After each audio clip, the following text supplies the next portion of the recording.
Jai Shri Gurudev. Welcome to Economics Online Classes. Now we are going to discuss demand for money. Last many classes we discussed many issues regarding money and banking. In that, what do you mean by money? The functions of money. Functions of money.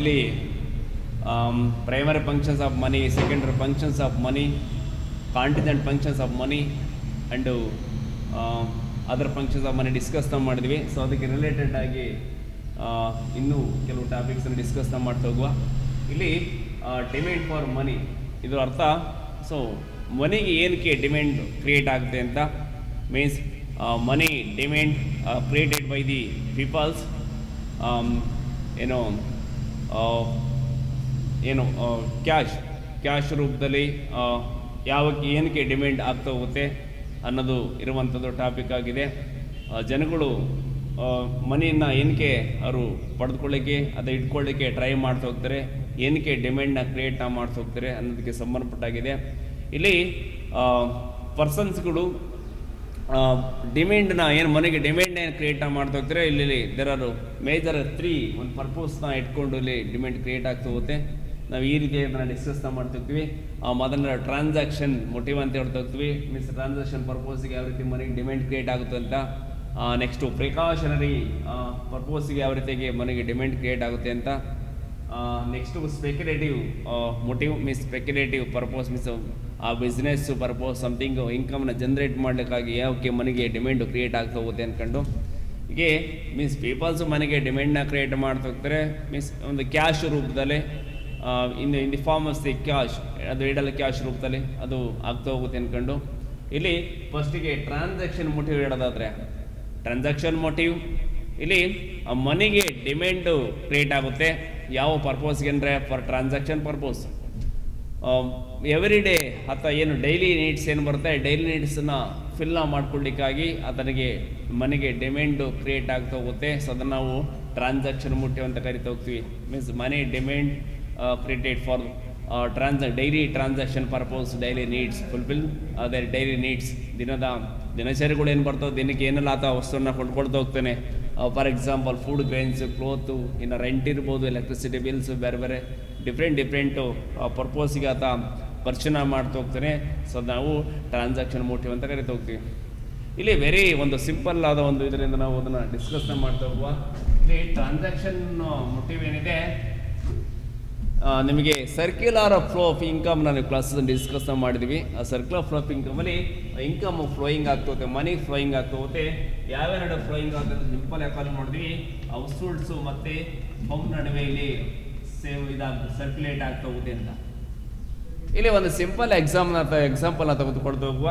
ಒಬ್ಬ ವ್ಯಕ್ತಿ ಇದ್ದಾನೆ ಅಂತ ಅನ್ಕೊಳ್ಳಿ, ಒಬ್ಬ persons ಅದನ್ನ employee ಅಂತ ಅಂದ್ಕೊಂಡ್ರೆ, ಒಬ್ಬ ಎಂಪ್ಲಾಯ್ ಇದ್ದಾನೆ. ಆ ಎಂಪ್ಲಾಯಿ ಸ್ಯಾಲರಿಯನ್ನು ಅರ್ನ್ ಮಾಡ್ತಾ ಹೋಗ್ತಾನೆ, ಸ್ಯಾಲರಿಯನ್ನು ಅರ್ನ್ ಮಾಡ್ತಾನೆ. ಸೊ ಎಲ್ಲಿಂದ ಅರ್ನ್ ಮಾಡ್ತಾನೆ, ಬೈ ದಿ ಫರ್ಮ್ಸಿಂದ ಆತ ಅರ್ನ್ ಮಾಡ್ತಾ ಹೋಗ್ತಾನೆ, ಫ್ರಮ್ ದಿ ಫರ್ಮ್ಸ್.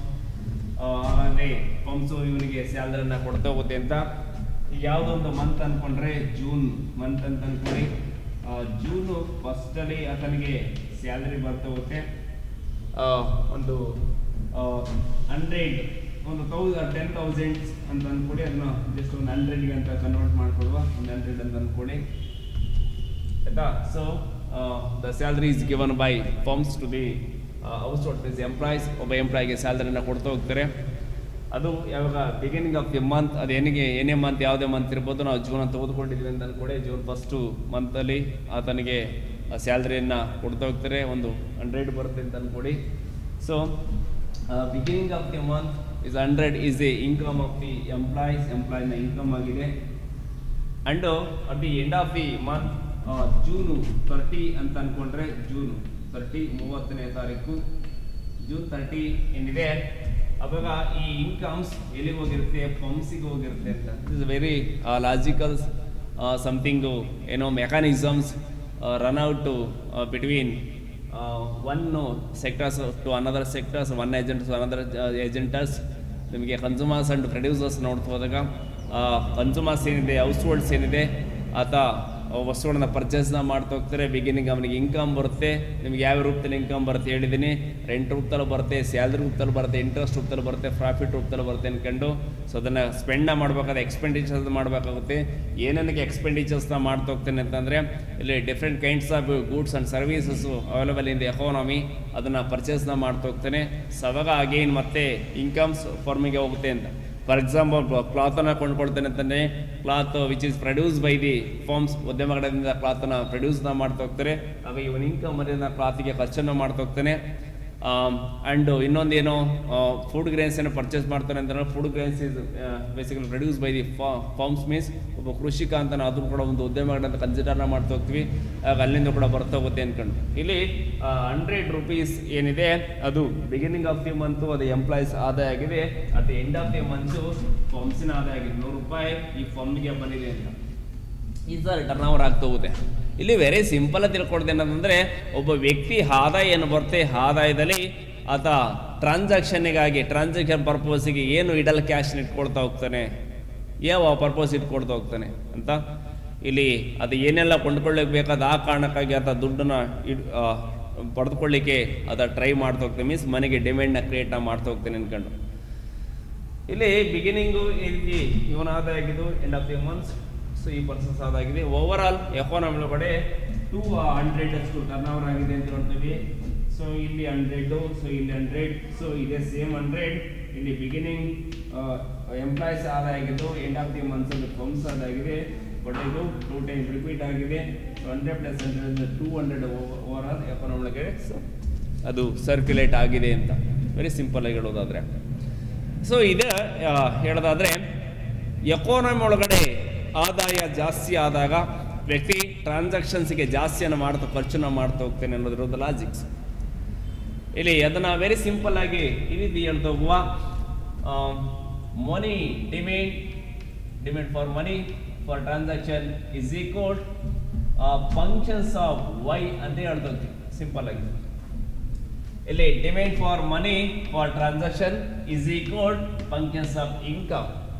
ಸೊ ಇಲ್ಲಿ ಇದು ಫಂಕ್ಷನ್ಸ್ ಅನ್ನ ಹೇಳ್ತಾ ಹೋಗುತ್ತೆ. Function relationship between transactions means motive and income of the ವ್ಯಕ್ತಿ ಆದರೆ ಇನ್ಕಮ್ ಆಫ್ ದಿ ಪರ್ಸನ್ಸ್ ಇಲ್ಲ over all economy work the overall economies GDP gross domestic product ಅಂತ ಹೇಳ್ತಾ ಹೋಗ್ತೀವಿ ಅಂತ. ಸೊ ನಡುವೆ ಯಾವ ರಿಲೇಶನ್ಶಿಪ್ ಇದೆ ಅಂತ. ಸೊ ಇಲ್ಲಿ ಇನ್ಕಮು ಇನ್ಕ್ರೀಸ್ ಆದಾಗೆ ಸೊ ಟ್ರಾನ್ಸಾಕ್ಷನ್ಗೆ ಜಾಸ್ತಿನೇ ಖರ್ಚನ್ನು ಮಾಡ್ತಾ ಹೋಗ್ತಾನೆ. ಇನ್ಕಮ್ ರೆಡ್ಯೂಸ್ ಆದರೆ ಟ್ರಾನ್ಸಾಕ್ಷನ್ಸ್ಗೆ ಕಡಿಮೆ ಖರ್ಚನ್ನು ಮಾಡ್ತಾ ಹೋಗ್ತಾನೆ. ಸೊ ಇದು ಪಾಸಿಟಿವ್ ಒಂದು ರಿಲೇಶನ್ಶಿಪ್ ಇರುವಂಥದ್ದು. ಹಾಗಾಗಿ ನಾವು ಇದನ್ನು ಈ ರೀತಿಯಾಗಿ ಬರ್ಕೊಳ್ತಾ ಹೋಗ್ಬೋದು. Money demand for transaction is equal KT ಅಂತ ಬರಿತಾ ಹೋಗ್ಬೋದು. ಇಲ್ಲಿ ಕೆ ಅನ್ನೋದು ಏನು ಹೇಳ್ತಾ ಅಂದರೆ ಪಾಸಿಟಿವ್ ರಿಲೇಶನ್ಶಿಪ್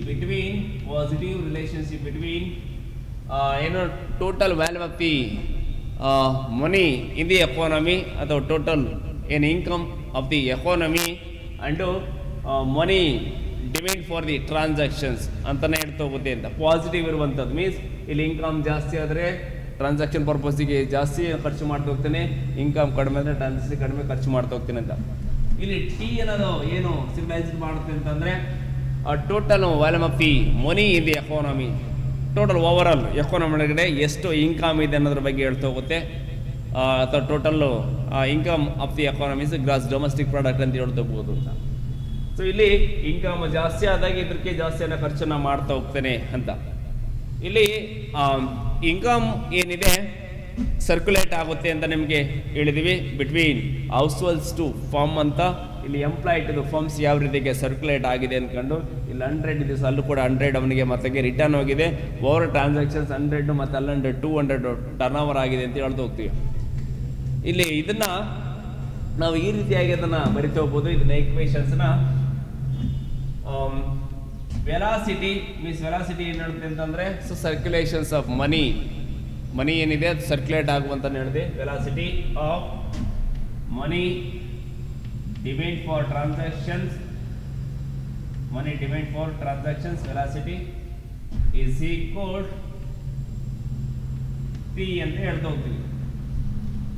ಇದರ ಅರ್ಥ total volume of the money in the economy ಅಥವಾ total income of the economy that should be equal to the velocity of demand for money for transaction ಎರಡಕ್ಕೆ ಸಮವಾಗಿದೆ ಅಂತ ಅರ್ಥ.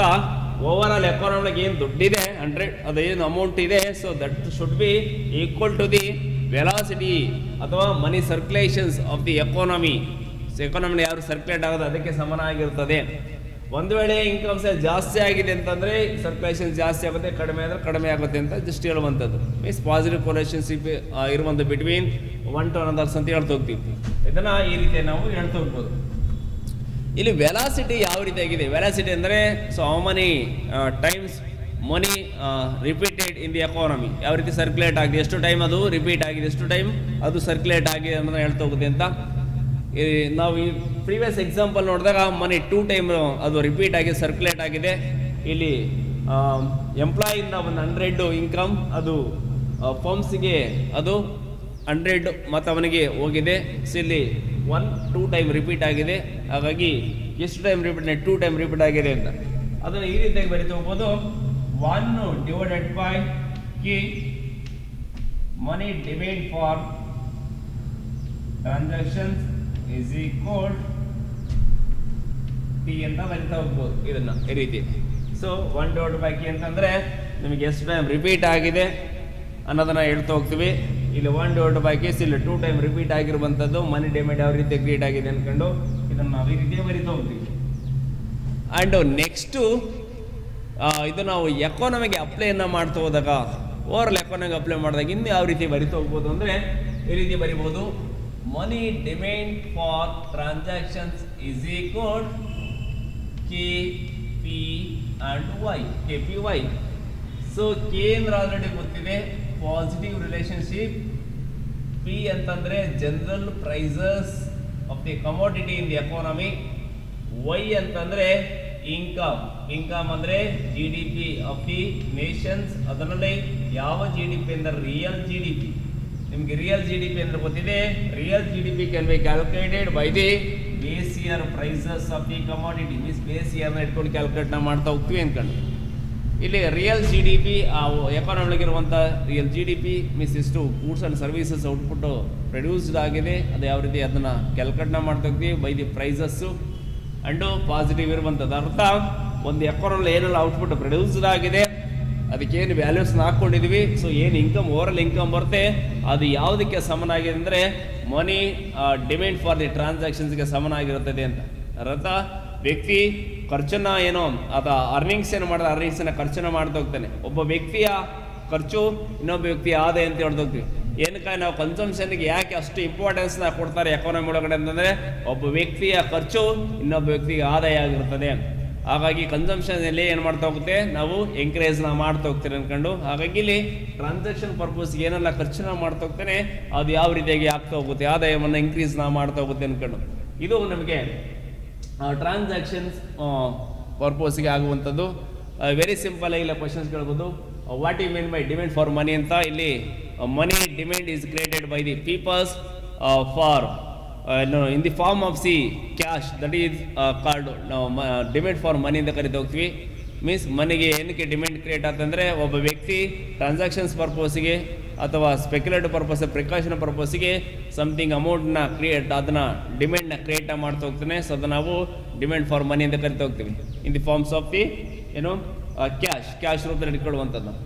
And transaction motive means something idle ಕ್ಯಾಶನ್ನ persons hold ಮಾಡ್ಕೊಳ್ಳಿಕ್ಕೆ try ಮಾಡಿದ್ರೆ ಇಟ್ಕೊಳ್ಳಿಕ್ಕೆ try ಮಾಡ್ತಾ ಹೋಗ್ತಾನೆ. ಯಾವ ಉದ್ದೇಶಕ್ಕೆ ಅಂದರೆ ಟ್ರಾನ್ಸಾಕ್ಷನ್ ಪರ್ಪಸ್ಗಾಗಿ. ಯಾವ ರೀತಿಯ ಟ್ರಾನ್ಸಾಕ್ಷನ್ಸನ್ನು ಮಾಡ್ತಾ ಹೋಗ್ತಾನೆ ಅಂತಂದರೆ ಅವನು ಡೈಲಿ ಬೇಕಾದ ಫುಡ್ ಗ್ರೈನ್ಸ್ ಕೊಂಡ್ಕೊಳ್ಳಿಕ್ಕೆ, ಕ್ಲಾತು ಕೊಂಡ್ಕೊಳ್ಳಿಕ್ಕೆ, ಇನ್ನು ಬಾಡಿಗೆ ರೆಂಟ್ ಕಟ್ಟಲಿಕ್ಕೆ, ಎಲೆಕ್ಟ್ರಿಸಿಟಿ ಬೇರೆ ಬೇರೆ ಒಂದು ಪರ್ಪಸ್ಗೆ ಮಾಡ್ತಾ ಹೋಗ್ತಾನೆ. ಅದನ್ನು ಟ್ರಾನ್ಸಾಕ್ಷನ್ ಮೋಟಿವ್ ಅಂತ ಕರಿತಾ ಹೋಗ್ತೀವಿ. ಸೊ ಇಲ್ಲಿ ಯಾವ ರೀತಿಯಾಗಿ ಇರುವಂಥದ್ದು ನಿಮಗೆ ಹೇಳಿದ್ವಿ. ಇಲ್ಲಿ 2 ಪಾಸಿಟಿವ್ ಇದೆ, ಇನ್ಕಮ್ ಆಗಿರುತ್ತೆ, ಇದು money demand for the transaction purpose ಆಗಿರುತ್ತೆ. ಸೊ ಇಲ್ಲಿ ನಾವು money demand for a transaction ಇಸ್ಕೊಂಡು ಕೆ ಟಿ ಅಂತ ಹೇಳ್ತೀವಿ. ಏನು ಪಾಸಿಟಿವ್ ಆಗಿರುತ್ತೆ. ಟಿ ಅಂತಂದರೆ ಟೋಟಲ್ ವಾನಮತಿ ಮನಿ ಇನ್ ದಿ ಎಕಾನಮಿ ಆಗಿರುತ್ತದೆ. ಇದನ್ನು ವೆಲಾಸಿಟಿಯನ್ನು ಹೇಳ್ತೀವಿ. ವೆಲಾಸಿಟಿ ಅಂದರೆ how many time money should be circulated in the economy, ಎಷ್ಟು ಸರ್ಕ್ಯುಲೇಟ್ ಆಗ್ತಾ ಹೋಗುತ್ತೆ ಅನ್ಕೊಂಡು. ಇಲ್ಲಿ ಮನಿ ಸರ್ಕ್ಯುಲೇಷನ್ಸ್ ಏನು ಓವರ್ ಸರ್ಕ್ಯುಲೇಷನ್ ಯಾವುದಕ್ಕೆ ಸಮನಾಗಿರುತ್ತೆ ಟೋಟಲ್ ವ್ಯಾಲ್ಯೂ ಮತ್ತು ಮನಿ ಎಷ್ಟು ಇನ್ಕಮ್ ಇದೆ ಇಂಡಿಯಾದ ಒಂದು ದೇಶದೊಳಗಡೆ ಸಮನಾಗಿರುತ್ತದೆ. ಇದನ್ನು ಈ ರೀತಿ ಬರ್ತಾ ಹೋಗ್ತೀವಿ. ಮೀನ್ಸ್ ಇಲ್ಲಿ 2 ಟೈಮ್ ರಿಪೀಟ್ ಆಗಿದೆ ಪ್ರಿವಿಯಸ್ ಎಕ್ಸಾಂಪಲ್ಲಿ. ಎಕ್ಸಾಂಪಲ್ ನೋಡಿದ್ವಿ, ಬಿಗಿನಿಂಗು ಇಲ್ಲಿ ಸ್ಯಾಲ್ರಿ ಮೀನ್ಸ್ ಎಂಪ್ಲಾಯೀಸ್ ಇನ್ಕಮ್ ಆಗಿದೆ, ಅದು ಎಂಡ್ ಆಫ್ ದಿ ಮಂತ್ ಅದೇನಾಗುತ್ತೆ ಫಾರ್ಮ್ಸ್ಗೆ ಹೋಗುತ್ತೆ. ಬಿಟ್ವೀನ್ 2 ಟೈಮ್ಸ್ ಅದೇ ಒಂದು ತಿಂಗಳಿಗೆ ಏನೆಲ್ಲ ಖರ್ಚು ಬೇಕೋ ಆ ಖರ್ಚಿಗಾದ ಅಮೌಂಟನ್ನು ಇಟ್ಕೊಳ್ತಾ ಹೋಗ್ತೇನೆ ಅಂದ್ಕೊಂಡು. ಹಾಗಾಗಿ ನಾವು ಇದನ್ನು ಈ ಪರ್ಸನ್ಸ್ಗೆ ನಾವು ಅದನ್ನು ಅಪ್ಲೈ ಮಾಡೋದಾದರೆ 100 ರೂಪೀಸ್ ಇನ್ಕಮ್ ಇದೆ ಅಂತಂದಾಗ beginning 50 and end of the 50th 50 + 50 ಅಂತಂದರೆ ಅದು 100 ಆಗ್ತಾ ಹೋಗುತ್ತೆ ಅಂದ್ಕೊಂಡು ಅದರ ಅರ್ಥ ಟ್ರಾನ್ಸಾಕ್ಷನ್ಸ್ಗೆ ಸಮಥಿಂಗ್ ಅಮೌಂಟನ್ನು ಅವನು ಇಟ್ಕೊಳ್ತಾ ಹೋಗ್ತೇನೆ. ಆ್ಯಂಡ್ ಅಗೇನ್ ಅದರ ಎಂಡ್ ಒಳಗೆ ಖರ್ಚನ್ನು ಮಾಡ್ತಾ ಹೋಗ್ತೇನೆ. ಯಾವುದು ಸರ್ಕ್ಯುಲೇಟ್ ಆಗಿದೆ ಅಂತಂದರೆ ಇದು ಉದ್ಯಮಗಳ ಅದರಿಂದ ಬಿಗಿನಿಂಗ್ ಆದಾಯವಾಗಿ ಸ್ಯಾಲ್ರಿ ಮೀನ್ಸ್ ಎಂಪ್ಲಾಯಿಗೆ ಬರ್ತಾ ಹೋಗುತ್ತೆ. ಎಂಪ್ಲಾಯಿ ಏನು ಮಾಡ್ತಾನೆ, ವಸ್ತುಗಳನ್ನ ಪರ್ಚೇಸ್ ಮಾಡ್ಲಿಕ್ಕೆ ಅದನ್ನು ಏನು ಮಾಡ್ತಾ ಹೋಗ್ತಾನೆ, ಮತ್ತೆ ಅಗೇನ್ಸ್ ಪಂಪ್ಸಿಗೆ ಕೊಡ್ತಾ ಹೋಗ್ತಾನೆ. ಹಾಗಾಗಿ ಅಲ್ಲಿ ಟರ್ನ್ ಔಟ್ ಆಗುತ್ತೆ. ಹಾಗಾಗಿ ಇದು ವೆಲಾಸಿಟಿಲಿ ಹೇಳುವಂಥದ್ದು. ನಾವು ಅದನ್ನು ಓವರ್ ಎಕಾನಮಿಗೆ ಅಪ್ಲೈ ಮಾಡಿದಾಗ money demand for the transaction is equal to KPY ಅಂತ ಹೇಳ್ತೀವಿ. ಕೆ ಏನು ಪಾಸಿಟಿವ್ ರಿಲೇಷನ್ಶಿಪ್ ಬರುತ್ತೆ, ಪಿ ಅಂದರೆ ಜನರಲ್ ಪ್ರೈಸ್ ಲೆವೆಲ್ ಹೇಳ್ತಾ ಹೋಗುತ್ತೆ, ವೈ ಅಂತಂದರೆ ಇನ್ಕಮ್ ಇಸ್ GDP ಹೇಳ್ತಾ ಹೋಗುತ್ತೆ. ಯಾವ GDP ರಿಯಲ್ GDP ಆಗಿರುತ್ತೆ. ಇದು ನಿಮಗೆ ಟ್ರಾನ್ಸಾಕ್ಷನ್ಸ್ ಮೋಟಿವ್ ಇರುವಂಥದ್ದು. ಇನ್ನು ಉಳಿದಿದ್ದು ಏನು ಬರ್ತಾ ಹೋಗುತ್ತೆ ಅದನ್ನು ಪ್ರಿಕಾಷನರಿ ಮೋಟಿವ್ ಅಂಟು ಸ್ಪೆಕ್ಯುಲೇಟಿವ್ ಮೋಟಿವ್ನ ನೆಕ್ಸ್ಟು ಆ ಸೆಷನ್ನ ಡಿಸ್ಕಸ್ನ ಮಾಡ್ತಾ ಹೋಗುವ. Thank you.